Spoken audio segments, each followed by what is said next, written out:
le premier des outils que sans doute la majorité d'entre vous utilisent, j'imagine, c'est la to-do list. Tout le monde voit ce que c'est? Non. Alors, quand vous avez un truc à faire, moi j'ai des cahiers. Donc j'ai un cahier Femmes des Territoires, j'ai un cahier Association Cœur Conscient, j'ai un cahier Mind Transformation, enfin j'ai des cahiers pour toutes mes activités. Et donc quand j'ai quelque chose à faire, je vais écrire ce que j'ai à faire et je mets une petite case à côté.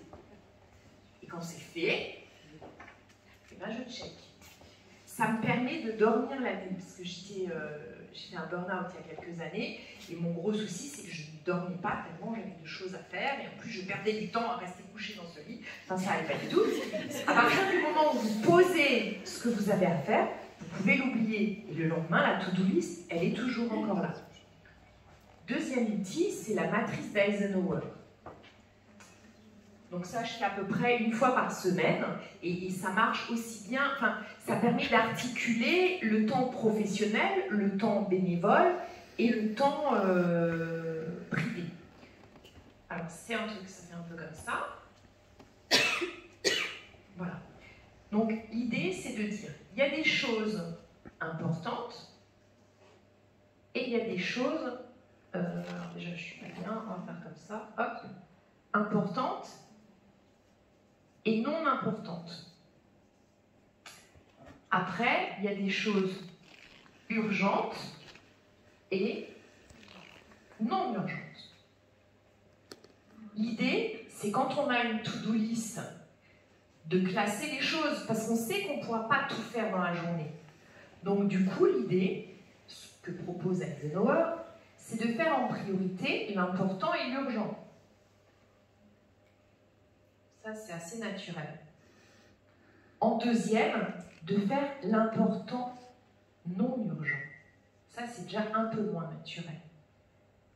Ensuite, l'urgent non important.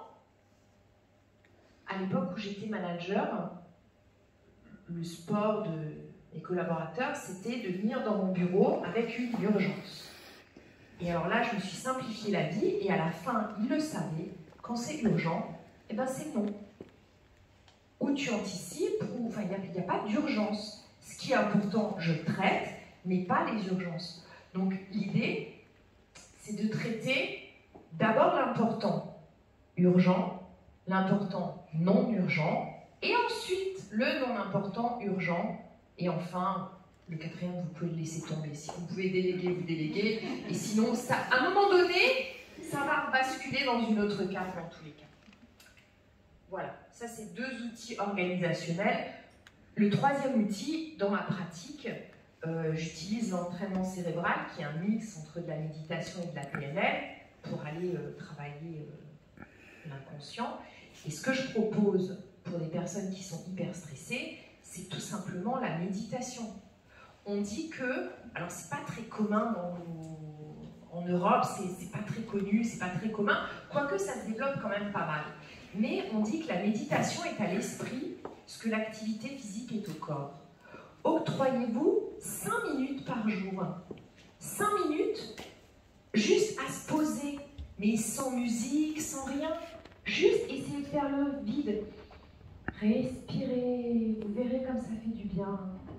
Et en fait, quand on a beaucoup de choses à faire et qu'on prend ces 5 minutes pour se poser, on pourrait penser qu'on perd du temps, et en réalité, vous verrez, à l'expérimenter, on trouve après une clarté d'esprit, on trouve des solutions, et finalement, on est beaucoup plus efficient, on est beaucoup plus efficace et plus direct quand on a pris ces 5 minutes pour se poser. Après, je dis 5 minutes, si vous pouvez commencer par 1 minute, c'est déjà bien.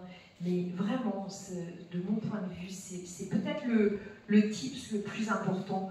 Je ne sais plus qui disait, je sais plus, on l'a tout dit de toute façon, pensez à vous, octroyez-vous ces 5 minutes, et puis soyez surtout très très heureux, et faites tout avec beaucoup de bonheur, et vous verrez, vous arriverez à faire plein de choses. Et mon conjoint est dans la salle, j'en profite juste encore, parce que c'est vrai que sans lui, rien de tout ça serait possible. Si vous avez le pouvoir, enfin c'est pas il ne serait pas possible, en tout cas tout serait plus compliqué.